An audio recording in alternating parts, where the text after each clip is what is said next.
Recording. Empiezo el webinar. Ahí está el webinar.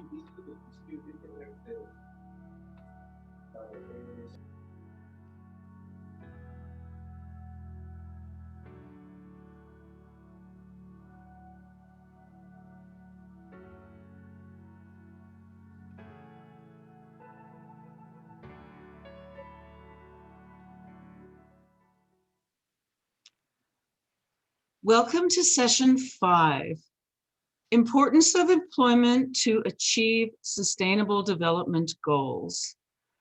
I'm Karen Wolf from the United States, the panel facilitator. I would like to extend my thanks to the World Blind Union and ONCE for their efforts in making the World Blind Summit available and for supporting our efforts. I'd also like to thank the World Blind Union Employment Committee, with whom I work. Angela Hartley, Matt Wiesler, Ron Hooten, Shalika Karanar Atne, Chanyao Chong, Mitch Pomerantz, Martin O'Kane, Barbara Martin Munoz, Vibhu Sharma, and Mohammed Iqbal. I will make some brief introductory remarks and then invite our panelists, Karen Knight from Australia, Diana Stentoff from Denmark, and Supan Yawardena from Sri Lanka, to take the floor. They will provide you with information about themselves and offer their perspectives on the importance of employment. Each panelist will chat with you for approximately 15 minutes, and then we will open the discussion to hear from you. Please hold your questions until all 3 panelists have presented.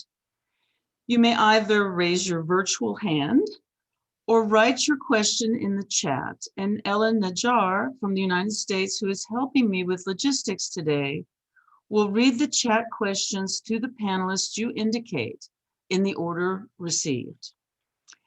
If you raise your virtual hand, I will attempt to call on you myself in the order that I see them, frankly.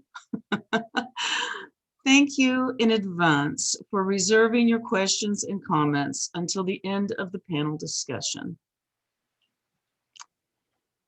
Employment is the cornerstone one lays down when building a fiscally sound and satisfying life. This is true for all people. Work enables us to contribute to the larger society and ensures safety and security for us and our families. The World Blind Union supports and promotes the ideals of the United Nations, including the UN's Sustainable Development Goals. These 17 interlinked global goals are a blueprint to achieve a better and more sustainable future for all. In today's panel, we will focus on Goal 1, no poverty, Goal 8, decent work and economic growth, and Goal 10, reduced inequalities. Our thinking is that employment is inextricably woven into achieving these gains. People with visual disabilities must be encouraged and supported into participation in the labor market to achieve the goals we are focusing on. Eliminating poverty, providing decent work to stimulate economic growth, and reducing inequality. The World Blind Union Employment Committee recently completed an employment survey, and we will present those findings on the panel to follow at 4:30 in Madrid, or half an hour later than where you are at the moment. In the employment survey, we ask both quantitative and qualitative questions of people with visual disabilities throughout the world. If you'd like a copy of the published full report, please email either me or Ellen. Our email addresses are in the chat. And indicate if you'd like the PDF or a Word file. To help you understand the importance of employment in the respondents' lives, I want to share with you some of our respondents' unedited comments.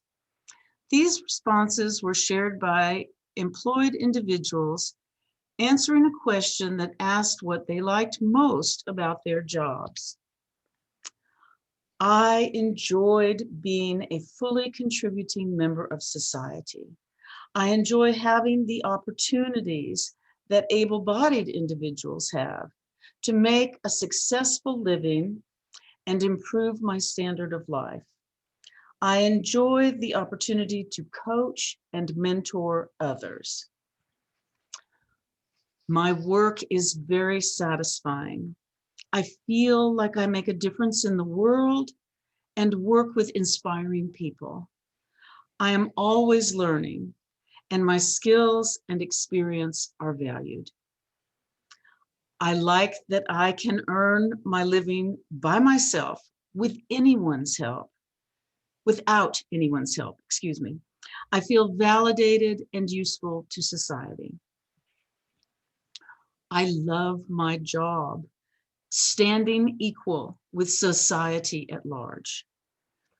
I like the security of collecting the payroll every month, including the extra benefits when applicable by the company. And finally, I like the schedule and having a salary at the end of the month. What these comments reinforce for me is the self-esteem and validation that employed people gain. Obviously, respondents also report on the importance of being paid for their work, and I share their comments regarding their salaries with you to underscore the importance of employment in achieving financial independence. I remind you again that the SDGs are interlinked. Poverty cannot be eradicated without considering employment, and employment can't be achieved if people are not treated equitably in the labor market. The WBU Employment Survey respondents' comments accentuated the connectivity between these important goals. Today's panel is designed to introduce you to the considerations from three distinct perspectives, and our panelists will present in alphabetical order based on the panelists' country of origin. We appreciate your attendance and interest in this session.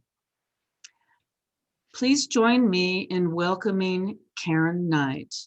Karen, you have the floor. Thank you, Karen. WBU colleagues, greetings to you all from Australia.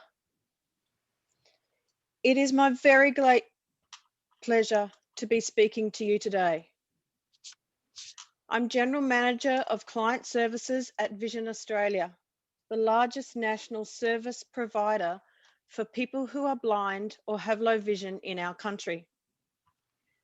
Vision Australia provides a comprehensive suite of services, including job preparation, training, and job search support. I have 15 years of blindness service management experience, but it is my lived experience and many years of involvement in the consumer movement of blind people in Australia that has framed the way I work within my community to improve employment opportunities for blind and vision impaired people. I make extensive use of synthetic speech in my daily work, but Braille remains the bedrock of my literacy. In this presentation, I'll start by focusing on the meaning of work in our lives, and then look at the issue from 3 different perspectives: the role that governments play, the impact of the attitudes of employers, and the importance of blind and vision impaired people having not only the blindness specific skills, but the education, qualifications, and work habits that predispose successful employment outcomes now and into the future. While many of my comments are likely transferable to other nations, they are largely drawn from my Australian experience. So, firstly, the world of work. The world of work is important for financial security, as Karen has underscored, and being able to provide for yourself and family, and hopefully working towards affording some luxuries. Yet it is so much more than that. It is about identity, connection with others, having a sense of purpose and mastery, and making a contribution to society. It enables greater choice and control in one's life and can enhance participation in society, which provides opportunities for greater social inclusion. This is what we want for our community. Regrettably, despite our best efforts the world over, blind people are very often unemployed or underemployed, and this remains an ongoing, critically important challenge for us all. Let us look at the role of government. It is obvious yet worth remembering that across the world and at all levels, governments hold one of the biggest roles in providing employment opportunities for people who are blind or low vision. As legislators, they have the ability to enshrine in law protections and opportunities for our community and others who live with disability. Globally, we have instruments such as the UN Convention on the Rights of People with Disability. Having national laws can also elaborate on and strengthen the relevant provisions of the Convention. In Australia, we're supported by legislation such as the Disability Discrimination Act. Thanks to this piece of legislation, concepts such as reasonable adjustment and unjustifiable hardship are law across the country. This means people who are blind or low vision are legally protected in being able to request workplace modifications and equipment, as well as ensuring they aren't subject to demands or conditions they shouldn't be. Governments also have a significant role in supporting people who are blind to find and maintain employment. In Australia, our Federal Department of Social Services facilitates the Disability Employment Service program. This program supports people who have a disability to find and keep a job. Non-government organisations are funded by government to provide these services. We want people in employment that is fulfilling and long-term, not in a situation where they're placed in sporadic employment to meet placement targets. We want people to be able to build a career.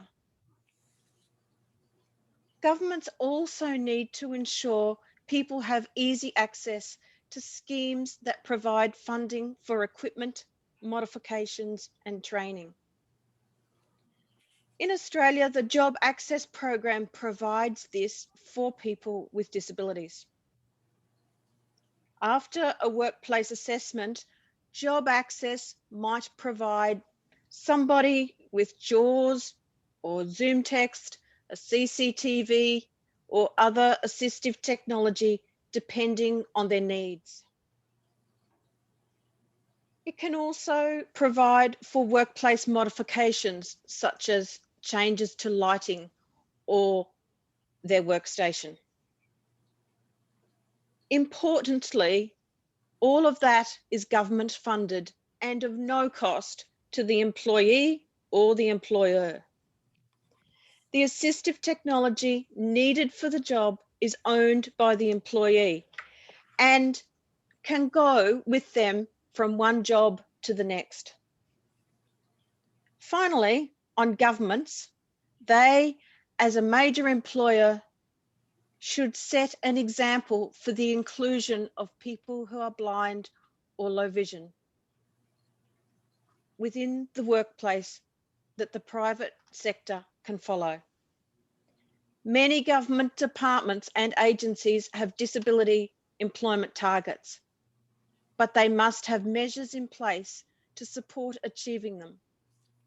There needs to be an effort to recruit people who are blind or low vision, ensure they feel supported in being able to access and request any assistance they may need, and ensure the application process for any position is accessible. On accessibility, governments should also be leading the way in only procuring information and communication technology that is accessible.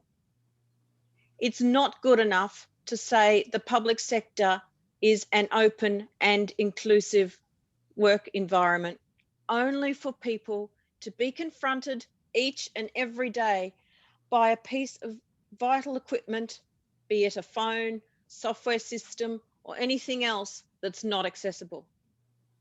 In Australia, we need to continue strong advocacy to make this a reality. More broadly, WBU members have a critical advocacy role in bringing employment-related issues for our community to the attention of governments. Now let's look at employers. While the public sector has a key role to play in the inclusion of our community in the workforce, we also need employers across the board to improve how they approach our community. We know that one of the biggest barriers to employment for people who are blind or low vision is the attitude of employers. In Vision Australia's 2018 research, more than 60% of respondents identified this as the key barrier in their search for employment. This shows little sign of changing. Just this year, Vision Australia carried out new research across more than 1,000 employers. Shockingly, this has revealed that only 3 in 10 businesses in Australia are willing to adapt the job for a person who is qualified for the job but has a vision impairment. What this research also illustrates is that many employers still hold antiquated perceptions around employing people who are blind or low vision. Excuse me, Karen, 5 minutes. More than 1 in 2 employers said they have doubts over the productivity of an employee who is blind or low vision, while 2/3 believe a blind or low vision employee poses a workplace health and safety risk. 35% of employers also said they aren't confident in the ability of their other staff to work alongside or manage someone who is blind. 30% also said they believe a blind employee would be a financial imposition on their business. These findings are outrageous and highly distressing. We still have so much work to do. What this research has shown us is that we need to do more in educating the wider community about the realities of employing people who are blind or low vision. Every day, our staff and those at similar organisations work tirelessly to help people find and prepare for employment. But that's of little value if employers aren't willing to consider our community for roles. This research will form the basis for a targeted campaign in coming months as one small step towards changing the attitudes of employers in our country. I am sure Australia is not alone in the need to change the attitudes of employers. We need to be out there sharing the stories of people who are blind or low vision and who are productive and valued members of their workplaces, and illustrate that hiring a person who is blind is a positive initiative for the company. We also need to be out there with the stories of people from our community who want to work, who have the skills to work, but are discriminated against on the basis of their disability. From the perspective of employees, while it can be a hard road to obtaining employment, there is plenty we can do to support job seekers. For children who are blind or low vision from birth or develop a vision condition early in life, we need to ensure access to the right support services is available as early as possible. These need to be available to the child, their immediate family, and their extended circle of influences. There should be no reason a child who is blind is not afforded the same opportunity to reach their developmental milestones at the same pace as their sighted peers. For those children, young people and their families, it's also important we acknowledge that having the right supports to build the blindness-specific skills is an important element of achieving employment outcomes. A child with a Thank you. A child with a family and or network of supportive people who can encourage and see the possibilities for their employment is crucial in building the capacity to reach their potential.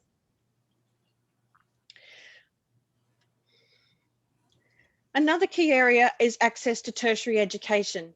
Our 2018 research shows people who are blind are significantly more likely to find employment if they have completed post-secondary education. Universities and other institutions need to ensure their physical environment and online learning systems and course materials are all accessible. And those people who become blind later in life, we also need to ensure that they can access services they need. Learning skills such as Braille can be challenging later in life, but it's important to assist in the transition to a new career. In summary, the employment rate of people who are blind or have low vision is unacceptably high.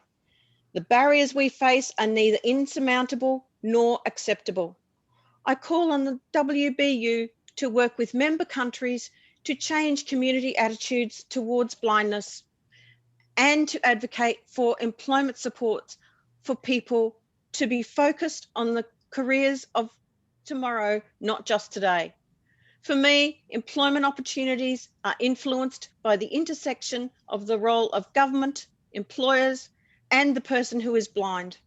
I call on WBU members to work together on both imparting skills to blind people and advocating to remove barriers, raise expectations, and create opportunities. Thank you, Karen.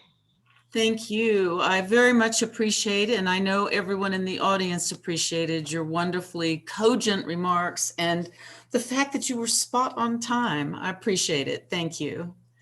Deanna, a hard act to follow, but you have the floor.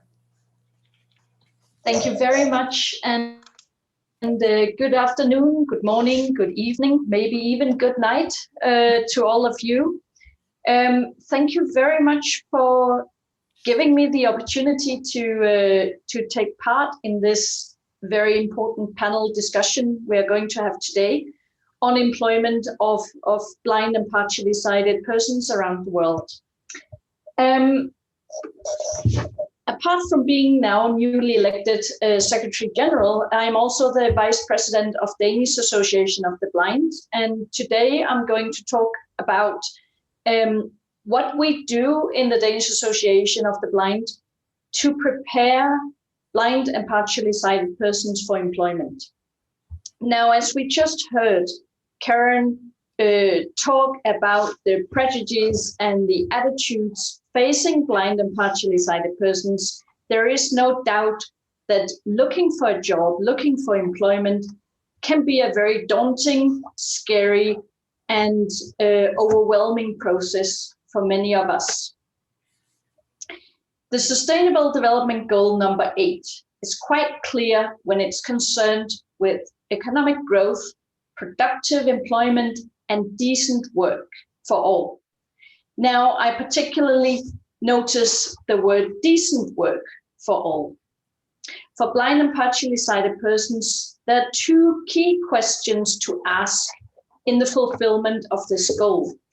One is, will anyone employ us? And Karen was just mentioning how the attitude of employers might be in the way. The second question is, are we ready for employment? As was also mentioned by both Karens previously, employment is in most societies a key to independent living. It's also a key to a sense of belonging in a community, and a means to avoid poverty. No doubt, influencing attitudes of employers is very important. However, in this presentation, I will primarily address the question of being prepared for employment as a visually impaired person, and also issues of how organizations of the blind can assist this empowerment process, which is sometimes required. In Denmark, as in most societies, there is an implicit expectation that persons who are blind or partially sighted will actively seek education and employment. There are a number of services that are available to support this. For example, personal assistance, technological and other aids, production of accessible books and materials, salary subsidies for employers, etc. But despite these services, education rates are dwindling, and only about 30% of persons who are classified as legally blind are in some form of employment or are self-employed. And when I say some form of employment, I also refer to employment which cannot fully support one's livelihood. The main barriers that we see are negative attitudes among employers on the one hand, and difficulties of varying kinds among persons who are blind or partially sighted themselves. For this reason, we seek to address the issues faced by the blind and partially sighted through short courses.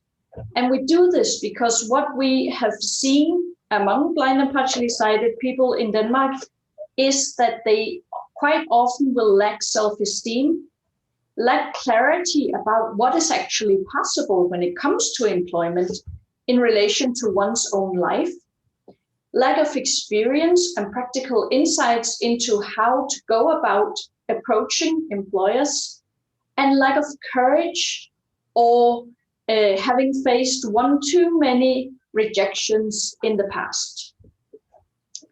The courses offers relevant information, of course, as many rehabilitation activities do when trying to prepare the visually impaired for employment.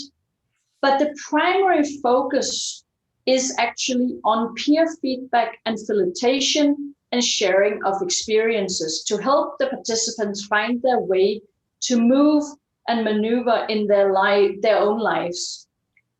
Therefore, themes which are covered in the courses are how to set a direction for change into employment, how to find new ways and perspectives for employment, and how to learn from others' experiences, good or bad.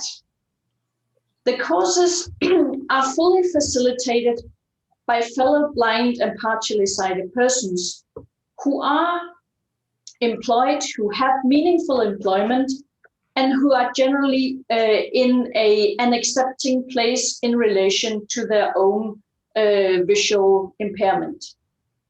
As a further addition, and through the European Blind Union Advice Project, we have recently added follow-up meetings and activities and peer feedback to the courses to further support participants in realizing changes and in accessing employment in a meaningful way. Excuse me, Diana, 5 minutes. Yes. When looking at the evaluation of the courses, we generally see that they are very positive. Participants emphasize the value of peer facilitation and of being with others in a similar situation to themselves. Participants also report on making changes to their situation following participation. For example, moving into further education, attending further training through, for example, the PEP courses, or embarking on active seeking of employment. Now, what is characteristic of many of the participants to our courses are that many of them have lost their sight later in life. So many of them are in a fragile situation where they have to come to terms with a situation where they are no longer, where they can no longer fulfill jobs that they have had in the past. We also see a number of participants who have, in one way or the other, not managed to get actively into employment following education. And as you can imagine, after a while, when you have actually earned an education and you keep being rejected, this can be very, very discouraging and actually make people abstain from even trying to gain meaningful employment.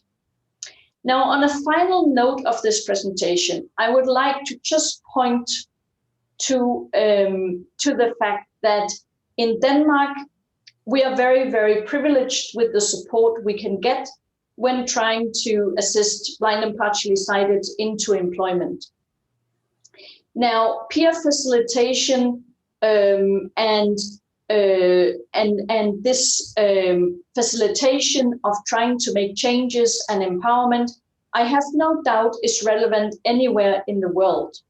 But it is important for organizations of the blind and others to also explore other possibilities than what would normally be characterized as formal employment.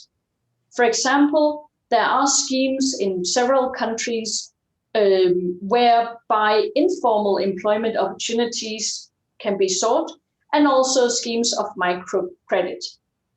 In this sense, organizations of the blind have a key role to play to make schemes and possibilities formalized or institutionalized, meet the need for empowerment of the blind or partially sighted individual in order for us to be prepared for the game of getting into employment.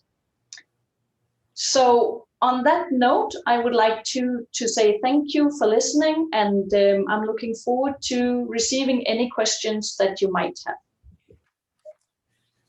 Thank you so much, Diana. I apologize for pushing you a wee bit early on my 5-minute warning. I'm sure that a better timekeeper could be found somewhere, but you did a wonderful job and managed to cover so much in a very truncated amount of time. So I thank you, truly appreciate it. Now we will hear from Supan. Supan, you have the floor, please. Thank you very much, Karen. After listening to an experience from two panelists who are representing developed world or developed countries, let me take you through let me take you to the South Asian region, which composed with 8 developing countries, but which is home to more than 12 million visually impaired people in the world, which represent large proportion of global visually impaired population. So when it comes to the countries representing South Asian region, you know there are 8 countries: Sri Lanka, India, Pakistan, Bangladesh, Nepal, Bhutan, Maldives, and Afghanistan. Among those countries, India is the highest, second highest largest population in the globe, and which is home for 1/5 of global visually impaired population.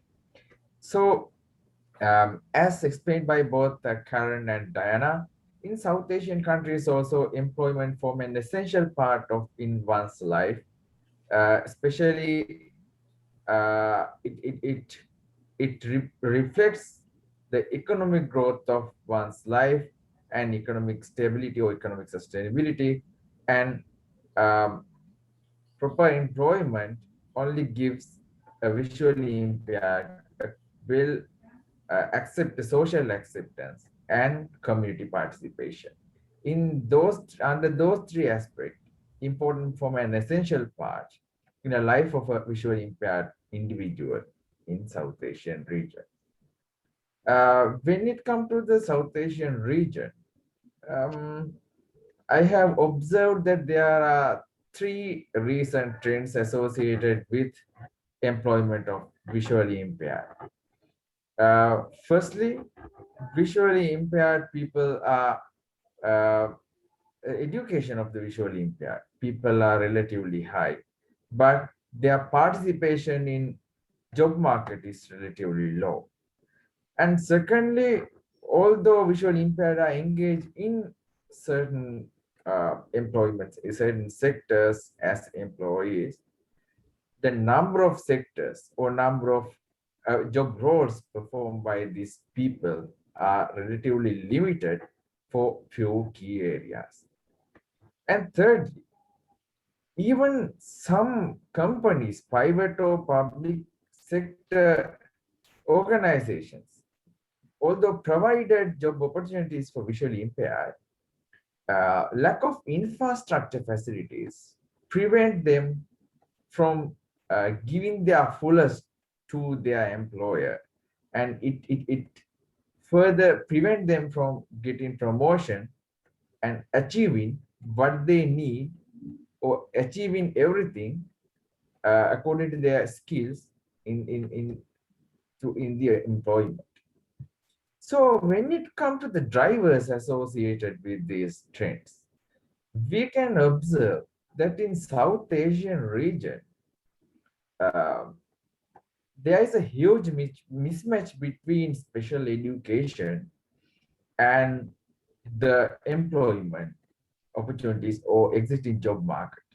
For an instance, in all the South Asian countries, they have introduced inclusive education in 1990s. For an instance, in Sri Lanka, in 1997, under the general education reforms, introduced inclusive education.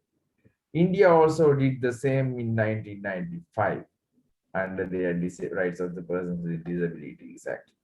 But in all South Asian countries, the set of special schools operate parallel to general education. So while visually impaired students give the opportunity to choose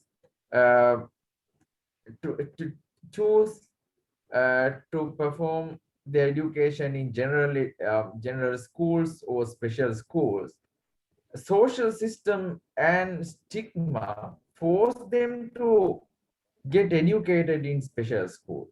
So if I speak on my own experiences, there are a number of Sri Lankan students, they were forced by the teachers and fellow students of the general school to shift and switch into the special school.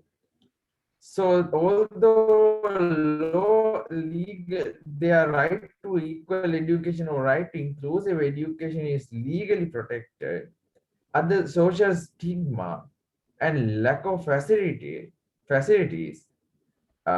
push them towards special education. So how it intertwined with lack of employment opportunities? Although special education provide them better opportunity to improve their employment skills, it makes them further excluded and segregated. So it prevents them from coping themselves with needs of the society and have better integration with fellow citizens or fellow people in the society. This prevents them from going for a better employment opportunity or reaching a better employer. Apart from that, in South Asian countries, charity-based model form an essential part in lack of employment opportunities for persons with disabilities. Because in most of South Asian countries, still disabled people are considered as passive recipients rather than active people who provide something to the society. This, as a result, very limited number of employees like to consider them as productive people. So education can do a lot to make this attitudinal change. But again, a different treatment between normal schools and special schools, and especially shortage of teachers, prevent visually impaired people from getting better education.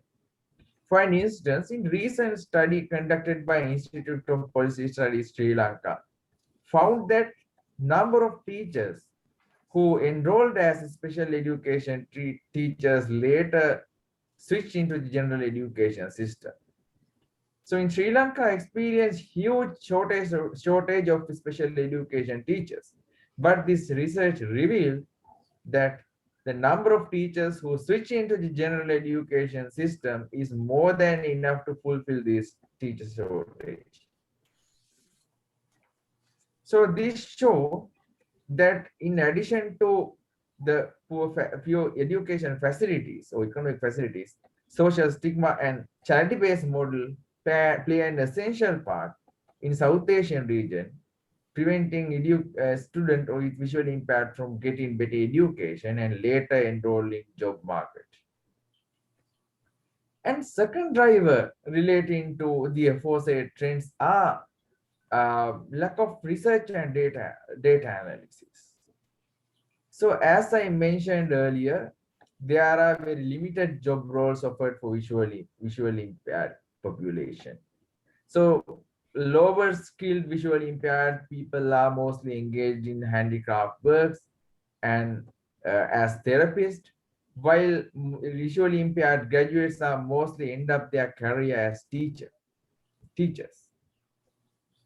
So in countries like Sri Lanka, it is very rare to see disabled visually impaired entrepreneurs or visually impaired people in executive or administrative job sectors. Excuse me, Supan, 5 minutes.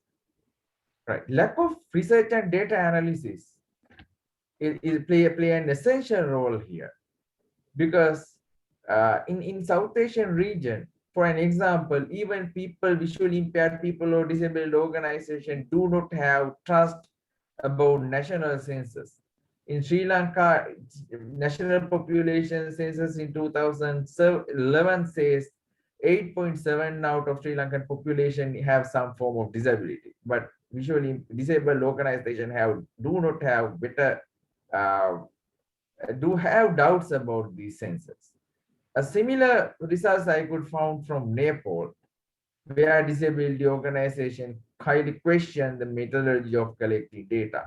This lack of research and data analysis finally prevent policymakers from create right policies that drive employers and employees towards right direction. And thirdly, lack of political will also play an essential part, creating lack of or very limited job opportunities for people with visual impairment. For an instance, in South Asian countries, still political people involved in politics also consider disabled people as passive recipients. So though they proactively included into social benefits streams, there's no there's no better programs to include provide them inclusive employment opportunities. Apart from that, especially when it comes to visually impaired people, the number of accessible documents is relatively low. So although even though some employees provide decent job opportunities for visually impaired people, poor transport facilities and poor infrastructure facilities and lack difficulty to access the existing document and information prevent them from making fullest out of their job opportunities. So what should we do to replicate this issue and provide better job opportunities for visually impaired? Firstly, there should be a mechanism to provide more resources to special education systems, and this will attract more visually impaired students into schools, and we can limit the number of school leavers. And secondly, there is a necessity of research and data analysis and expand number of job roles for visually impaired people and provide a lot more opportunities for employment opportunities. In addition, there should be an incentives for visually employers who provide job opportunities for people with visual impairment. For an instance, in India, the Income Tax Act and Professional Tax Act provided taken an initiative to provide incentives for the employers who are willing to employ people with disabilities.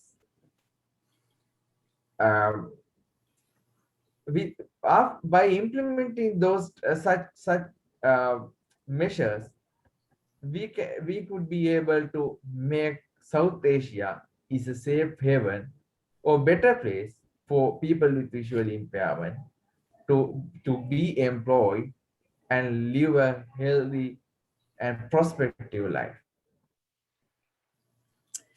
Thank you so much, Supan. Very nicely done. And again, spot on in terms of the timing. I appreciate all of my panelists being so wonderful as to stay within the time constraints and leave us time for all of you who are attending to ask questions of us and to comment as you would like. I'll take just a second here to give a summary of what I heard from our panelists. I heard very clearly from Karen Knight that there is an interblending of forces, government, employers, and employees, and that we need to be mindful of how those interactions impact outcomes. I was particularly pleased that Karen shared with all of you about the Job Access Program in Australia, where the government provides employment supports, and some of the wonderful work that Vision Australia is doing with regard to advocacy within the community. Many, many thanks for that. And we heard loud and clearly from Diana about the importance of advocacy, the need for advocacy for not just organizations, but people who are blind or have low vision themselves as they present and work with people in the larger community. The larger community will become more and more comfortable with their efforts. Diana also underscored the importance of peer facilitation in the program that they are managing and working in Denmark through the association, where people who are blind or partially sighted can meet together to discuss the challenges and the joys, the things that work for them, the things that don't work for them, and thus enhance their employability. Again, very, very important contribution, and I appreciate it tremendously. And then Supan gave us that very different perspective, frankly, from the developing countries in South Asia, where we see a lot of people who have needs, but many fewer supports for their needs and supports in terms of diversity in the workplace. The things that really struck home for me were the lack of infrastructure supports, which are critical. You know, making the environment more accessible is probably the first entry point for access into the labor market. And this mismatch between a special education and the labor market, which is a huge disconnect that can be corrected and needs to be corrected moving forward, so that those young people who are blind or partially sighted are encouraged and supported into mainstream educational opportunities that will enable them to move into mainstream employment opportunities once they are available. And I thought the final point that points that Supan made, the need for additional research, I couldn't agree more. We see a real deficit of research in the employment area. We're trying very hard at WBU to work on that, but it's an effort that we need participation from all of you who are in attendance to make a reality. And then finally, that notion that in Sri Lanka in particular, there's a great need for not just legalization, if you will, of employment, but the supports to enable and facilitate that movement into employment like we see in some of the developing countries. So thank you to all of our panelists. I appreciate your comments. You were absolutely spot on. And now I'm going to turn to Ellen and ask if there are any questions from the chat, please. Yes, there are a couple, Karen.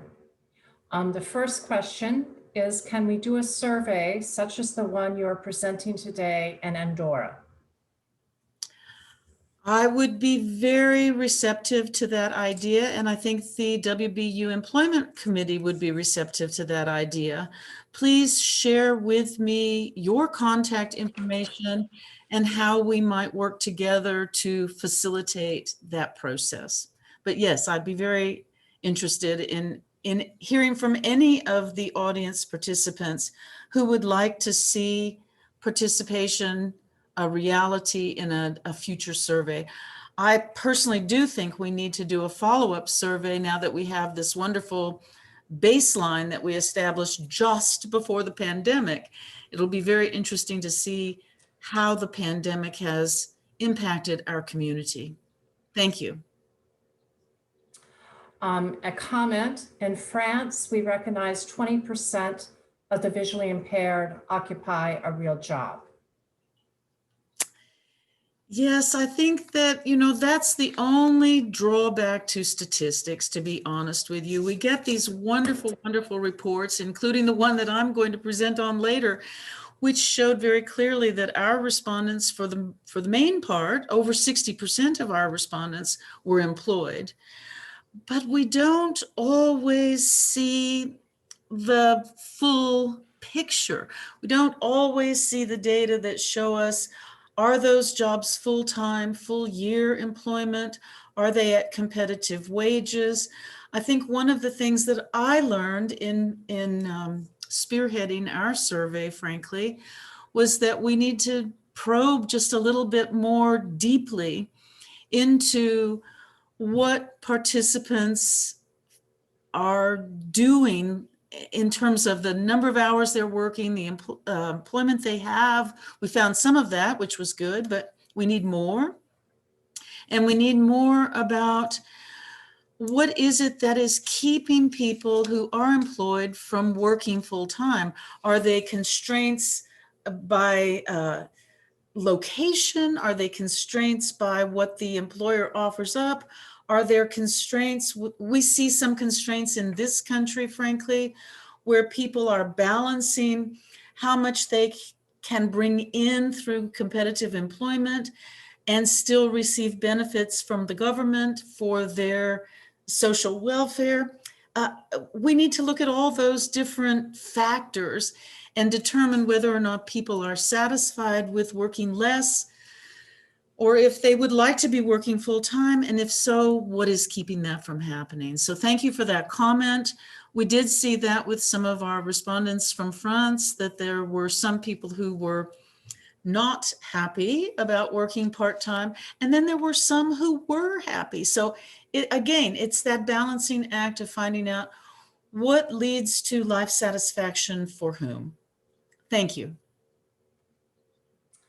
Okay. Hi, dear Karen. Nice to see you. Thank you so much for nice moderation. My questions towards honorable presenters. Worldwide, persons with visual impairment are much educated and well-trained, but why the employment situation is not satisfactory? What should we do to improve the situation? Well, thank you very much for the question, and I'm going to pass that right on to the panelists and ask for their impressions. Supan actually started that conversation with us about the mismatch between well-educated people and lack of job responsibilities or roles. So Supan, would you start, and then I'll pass it to Dina and then to Karen Knight, please. Supan, you are muted.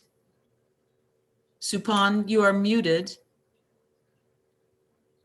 Right. Thank you very much, Karen. I think when it comes to South Asian region, it is not only a problem with people with visual impairment, but it's an overall problem here, because people do get highly educated on a formal education where they learn mostly concepts, theories, but when it comes to the practical world, it prevents them from duly performing or searching for employment opportunity. So when it comes to visually impaired, it is very specific, because we know that there are some limitations for visually impaired from accessing knowledge and especially improving their skills.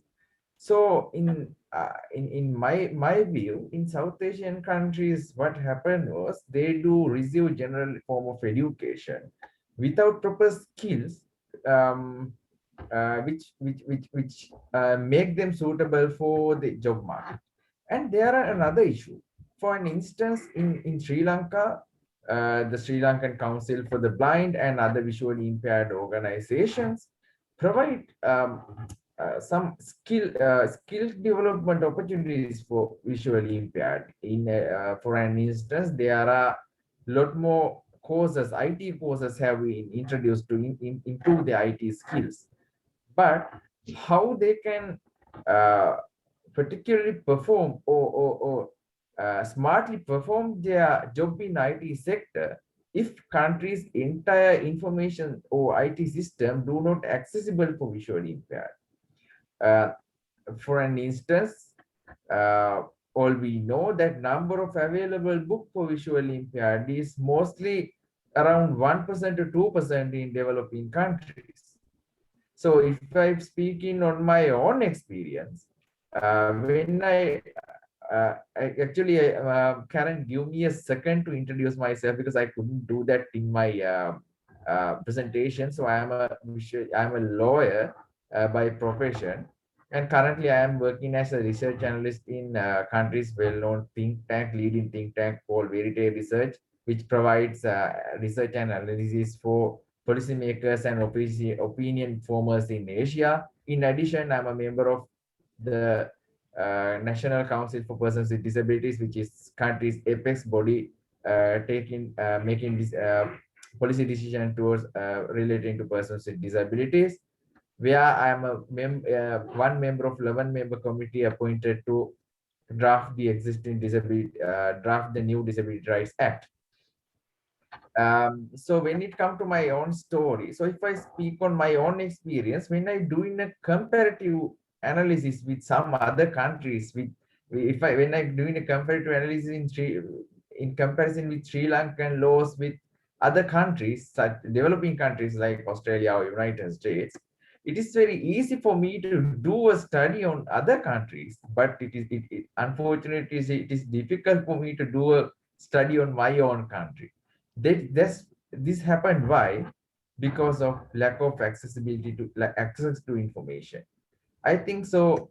If I conclude my answer, there are two things prevent highly educated people from getting employed. One is the mismatch between education and the job market. So although they learn concepts and theories, there are no proper mechanism for them to be trained to use their skills in job market. Secondly, the lack of access to information. Thank you, Supan. Diana, would you like to add, please? Yes. First of all, I would like to say that I think it's a highly relevant question, and it's something that we, knowing what great competencies a lot of blind and partially sighted people have, are pondering all the time.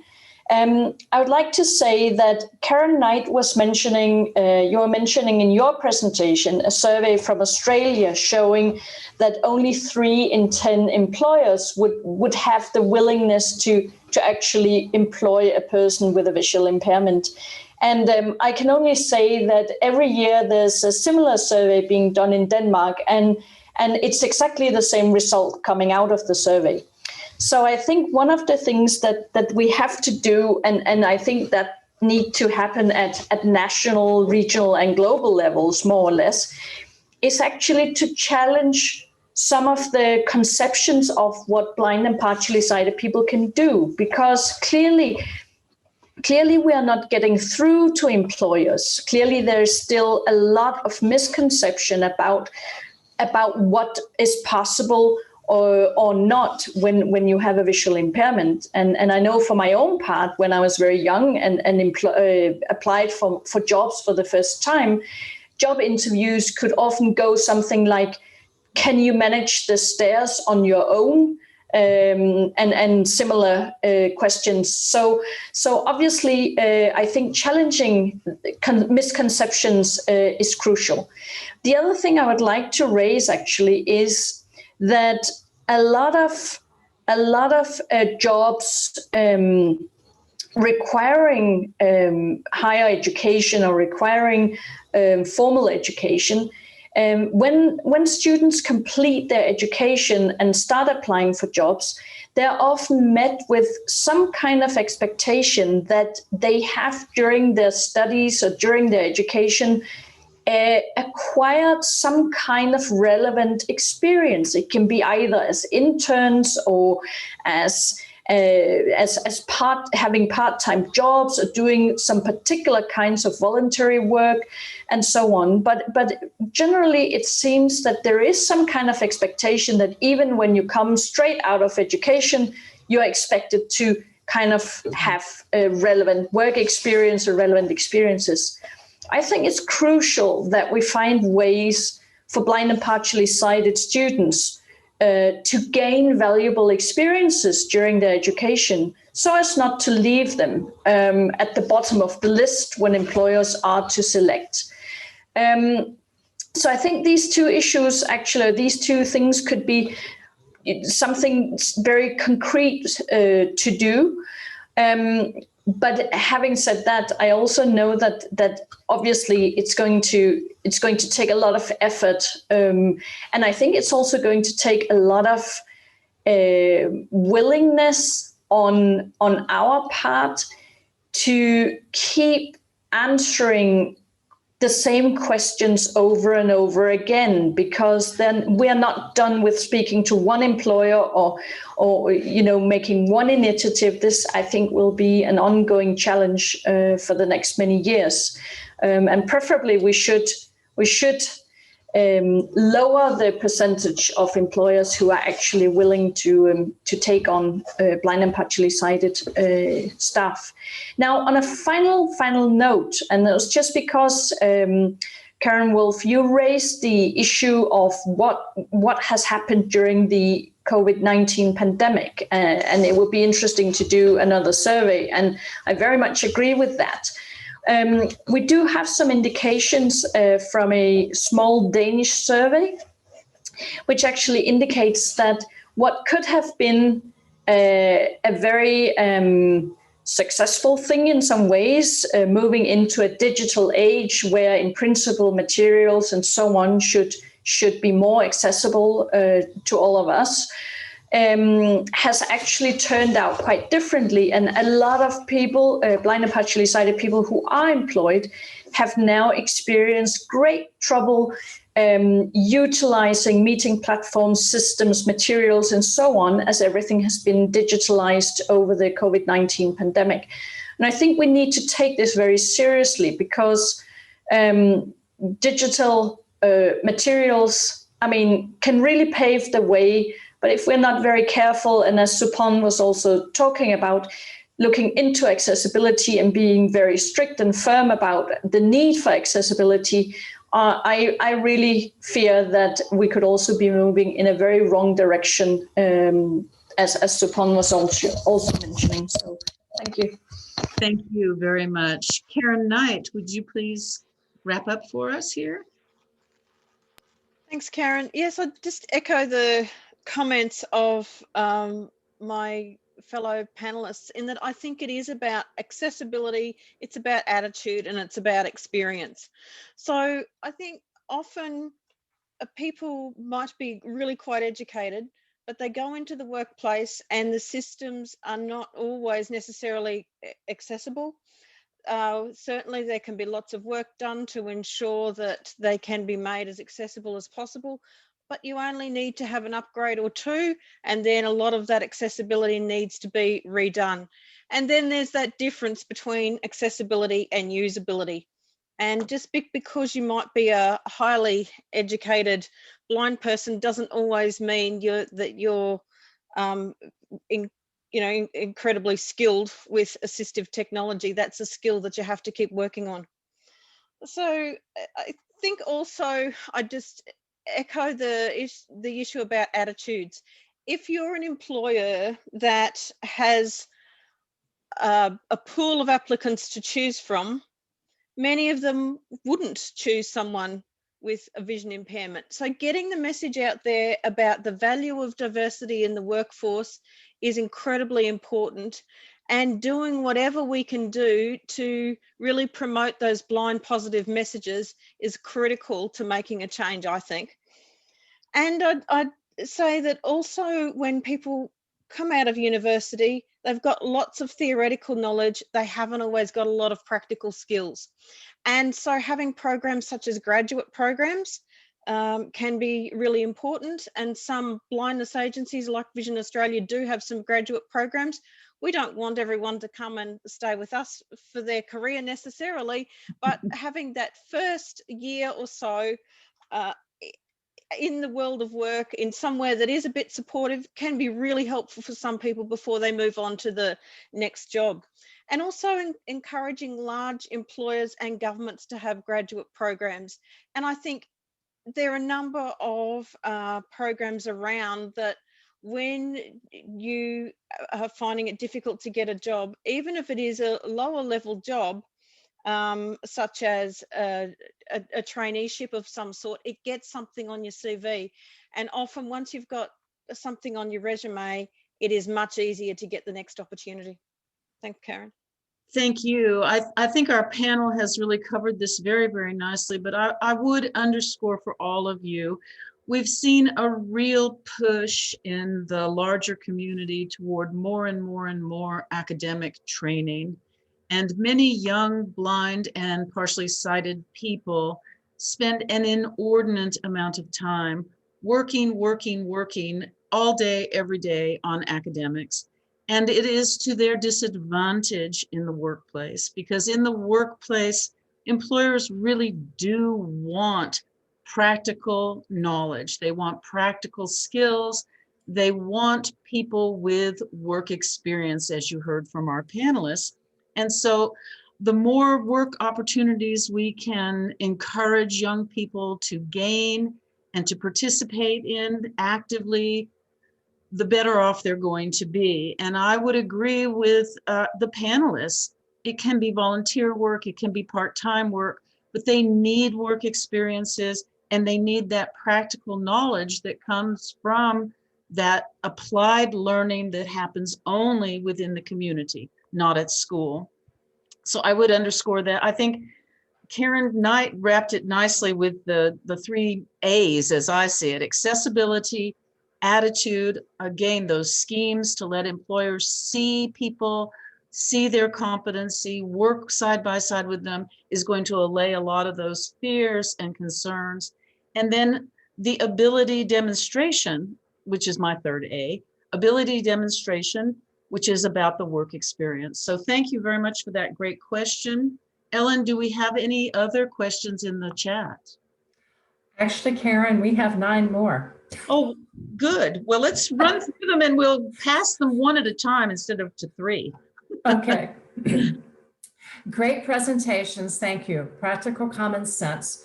Surely now, through technology enablers, accessibility, and remote work, opportunities will open up.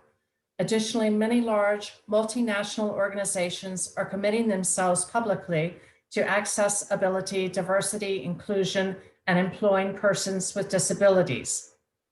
DPOs should be the primary employers or training for PWDs going forward, be supporting advocacy and an enabling environment, broadly speaking, through partnerships and relationship building. I think it's true that the notion of a digital world means better access typically, but I think Deanna gave us a very clear insight into some of the problems that have occurred where, I mean, it's the same thing as when we first came into the computer world, you guys, and everybody was so excited and how it was going to level the whole playing field. And remember DOS? Remember when all of a sudden blind people were light years ahead of sighted people because they loved that DOS environment, and suddenly it was no longer here? And this is the same construct. The digital world is changing rapid fire. And I think that you heard from our panelists, for people who are blind or partially sighted, it is critical that they keep up with that assistive technology, that they keep up with the interface with mainstream technology, and it's a lot of pressure put to bear. But I remind you, it's if you don't do that lifelong learning, you're toast in the labor market. So please understand that we are thrilled to see the changes in corporate, particularly in corporate America, where we are seeing radical changes with people wanting to do more diversity in the workforce, more inclusion. But I promise you, we're going to have to keep their toes to the fire, as we would say in the States. We're going to have to keep them honest about diversity, or their diversity will not include people who are blind or visually impaired. And so again, I would remind you, advocacy, advocacy, advocacy. Ellen, next. How can one get more information about the short courses offered to blind persons in Denmark? Diana, please, to share with them. Oh, that's such a good question, because all our materials are in Danish. But thank you for the question. And I think what we'll do is we'll try to we'll try to see if we can communicate to any of you. If you have any specific questions, you're more than welcome to contact me. And I think, Karen, you have my contact details, so please forward, and then I will respond as well as I can. Thank you. Thank you, Diana. And I definitely will respond to any queries that you have and requests for information. I share with you that I have a whole stable of materials that are being used in Australia, in the United States, in Canada, in Denmark by IBOS. But those materials, the pre-employment program materials, are available in English and at the moment in Danish. So I think we should look at those together, Diana, and see if we can't share those more broadly. Absolutely. Yeah. If people are interested, reach out to me. You have my email address. I will forward on specific queries to Diana, to Karen Knight, to Supan. No hesitancy on your part, please. Next, Ellen. Persons who are educated do not get jobs because employers are not aware of the abilities of persons who are blind. How can we, or what can we do to lift the awareness of persons who are blind and their abilities? Well, I think we should ask Karen Knight to tell us a wee bit more about the Vision Australia scheme to inform employers about the abilities of blind and visually impaired people. And I will also put in a plug at this moment for Project Aspiro, the website that the World Blind Union has, with wonderful success stories and materials available to any of you. projectaspiro.com. But Karen, please.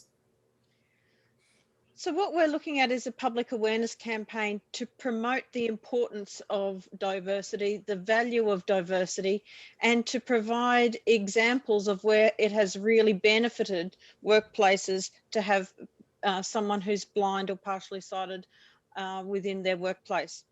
I know also that Blind Citizens Australia, as the peak national body of blind people, is also doing quite a bit of work in this space, and I'm sure that they would be, if you contacted them, they would also be happy to share what they're doing in their program called Eye to the Future.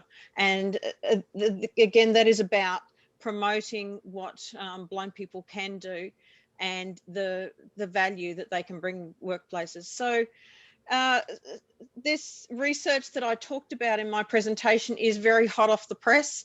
We're fairly early on in developing our public awareness campaign. We have done some similar things in the past, but actually trying to shift that needle on attitudes is really, really difficult.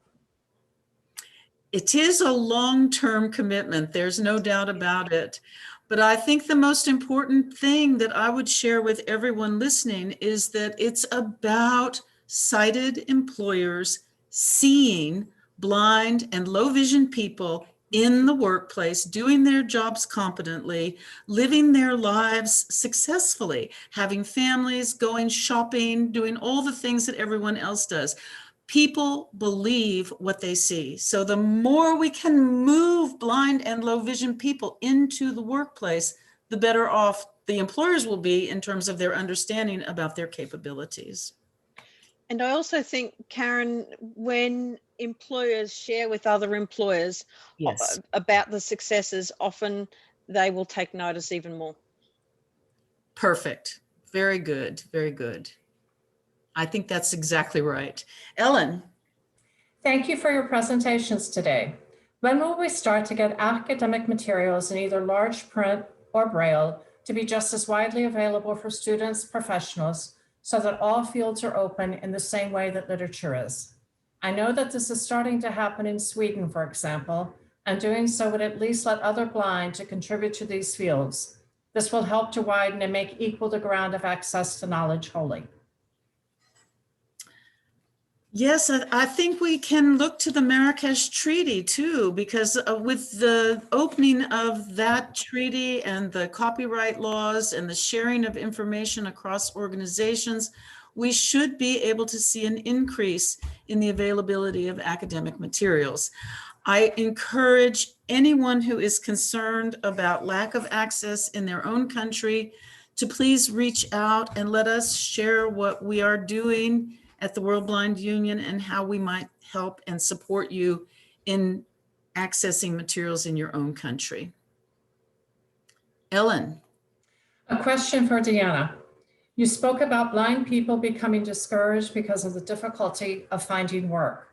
Do you have thoughts on how to support blind people so they can continue their job search? Thank you for that question. Well, apart from what I said, I think generally speaking, being a blind or partially sighted person and knowing and realizing during your youth what you are kind of letting yourself into is a very challenging actually situation, and a situation is very difficult to change. And I think in the organizations of the blind and other organizations, we do have a role to play in showing that it is possible. Now, we are talking about influencing employers here, but I think we should also talk about being role models to young blind and partially sighted people, and showing that it is actually possible. Because quite often, and this is what we've seen in when we meet people in our courses, is that they kind of lost confidence that this can happen. So it has got nothing to do with competencies. It has got nothing to do with whether they would have the right qualifications, but actually keep believing that it is possible is sometimes a barrier in itself to go out there and seek employment. And as we have all been touching upon in this discussion, is what employment is, apart from being a way to secure yourself financially. Employment is also kind of a marker of your place and role in society. So it's hugely important, I think, that we find ways of supporting especially the younger blind and partially sighted people we have in our organizations. And I think being role models, but also creating opportunities for people to meet and to kind of facilitate discussions and encouragement, I think is important, because it's not something that will happen by itself. So we need to kind of play an active role in this. I couldn't agree more. I think that you can't ever downplay the importance of role models in the lives of young people. And I would share with you that I think the more diversity you can expose young children to in terms of potential role models in their lives, you know, not just highly educated, very professional people, but people in blue collar positions, for example, or working people who are doing jobs that sometimes kids don't really think about being as possibilities. I'm reminded of a wonderful career opportunity that I participated in, where one of the speakers was a blind chef. And the kids were just like, whoa, I can't believe you're doing that job. It's absolutely wonderful. And then another speaker was a fashion designer. Both of these individuals were blind, and people were just blown away. They expect teachers, they expect lawyers, but they don't expect chefs and fashion designers. So keep those role models as diverse as possible. And when you invite blind and low vision adults to speak with children and youth and other blind adults about their experiences, to remind them that young people and older people who are advantageously blinded need to hear the good and the bad, you know, what those experiences have been for others. And then to make comparisons to the sighted population. You know, I do a lot of work in career education, and often kids will say to me, well, everything would be okay if I could see. You don't have any trouble. And it's like, whoa, whoa, whoa, I have all kinds of problems. You just don't see them. And I need to share those with you. So I think it's the same message that I would give you. It's very difficult. It's very discouraging to look for work, whether you are blind or sighted. And I think that it's exponentially more difficult if you happen to be blind, but it's important to remember that you are not the only one, that there are lots of other people who are just as clever, just as talented, who have had difficulties. So I can't underscore the importance of role models enough, because I think it's critical for both the young people and those advantageously blinded adults who think that because they've lost their sight, they can't do anything. So thank you very much, Diana. Ellen? On a separate note, can we try to change the mindset of disability first in employment, universities and organizations when interviewed, applying, and be recognized as a person first and foremost? Supan, would you like to try to respond to that one? Changing the mindset as you enter into tertiary education?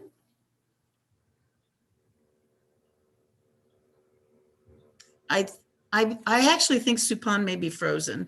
So let me respond and share with you that I think action speaks loudest. So, here. Yes, of course, Karen, and before that, I need to, yeah.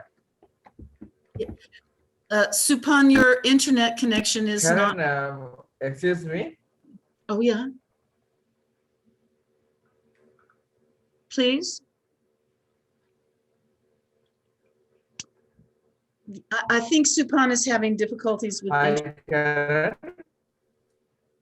We can't hear you properly, Supan. Let me just respond to this one and then I'll give you one in the future and we'll see if that works for you. What I was trying to say about approaching tertiary education and making them see you as a person, I think we have to really work hard with presentation style. Can you see me now? No, but I hear you better.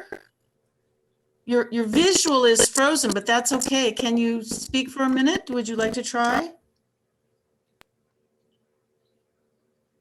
Karen, can you hear me now?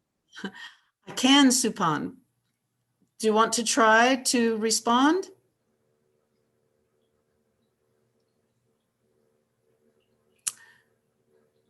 Supan, let us move on and we will come back to you, please. Ellen? Thank you, the honorable moderator and presenters, for giving attention to my questions. I'm also with visual impairment, working in a mainstream development organization and belonging as General Secretary of a graduate blind people's organization in Bangladesh. The situation of visually impaired persons are really challenging here. That was the end of the statement. Should I? Well, Supan, would you like to try to say something about Bangladesh? Karen, can I can hear you. Yeah, I think my existing situation. Can you hear me now? Yes. Right. The recent incident, I think, gives a practical example for you all about South Asian region. So this was the difficulty faced by visually impaired in their day-to-day life, right? Because lack of accessibility and lack of access to all the infrastructures, facilities, and attitudinal barriers actually prevent them or keep them long-term in stigma, attack their mindsets. So if I answer the previous question, Karen, actually yes. So when we definitely can change the attitudes of both employers and employees in universities, because in university, but in South Asian region, most university students we train them to become another employee, not the employers. So that culture also need to be changed, because universities are the places which should create employers. While giving them an disability inclusive ideologies, I think it will be helpful for visually impaired to for their better future. And can you raise that Bangladesh question again, Karen? Unfortunately, I couldn't hear that question. Ellen? Hi, all the presentations are very good and informative. My question for Denmark: how's the general situation of vision impaired employment there? We will jump to Diana and then maybe come back to the Bangladesh question if we have time. I'm afraid we're going to run out of time. So Diana, do you want to very quickly respond, and then I will close it up and we will take those questions. And Supan, I will send you the Bangladesh question directly so that perhaps you can respond in that way. Diana? Yes, thank you, Karen. The situation in Denmark is that we have less than 20% of blind and partially sighted people in kind of ordinary employment. So in my presentation, I think I said that 30% are employed, but that means that more than 10% of those are are employed in programs which are kind of subsidized and where they cannot make a full living out of their employment. So 70% of blind and partially sighted who are kind of within the age group do not have employment on a regular basis, if you like. Understand. Thank you very much, Diana. And thank you to all of our panelists. I'm sorry we are running out of time. And so I'm going to close our session down at this point. But those of you who had questions in the chat, hopefully Ellen will be able to catch a screenshot and we can respond to those questions. Or if you have a question specifically, if you will email me, KarenWolfe@gmail.com. It's KarenWolffe@gmail.com. I will forward it on to the panelists that you are trying to reach. I thank you all very, very much for your participation and look forward to hearing from many of you as we move forward. My thanks especially, though, to this wonderful, wonderful panel. Karen Knight, Diana Stenhoff, Supan Jayawardena. I appreciate your comments very, very much. I thought you were right on the target. And Ellen, thank you very much for your support. So take good care and see you in about a half hour, hopefully. Bye.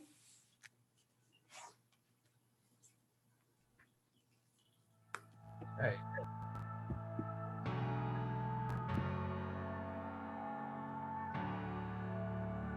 See you soon, Karen. Thanks, Ellen. Were you able to get a screenshot of those chat questions? The ones at the end, yes. But they Okay. should be able to send it to you.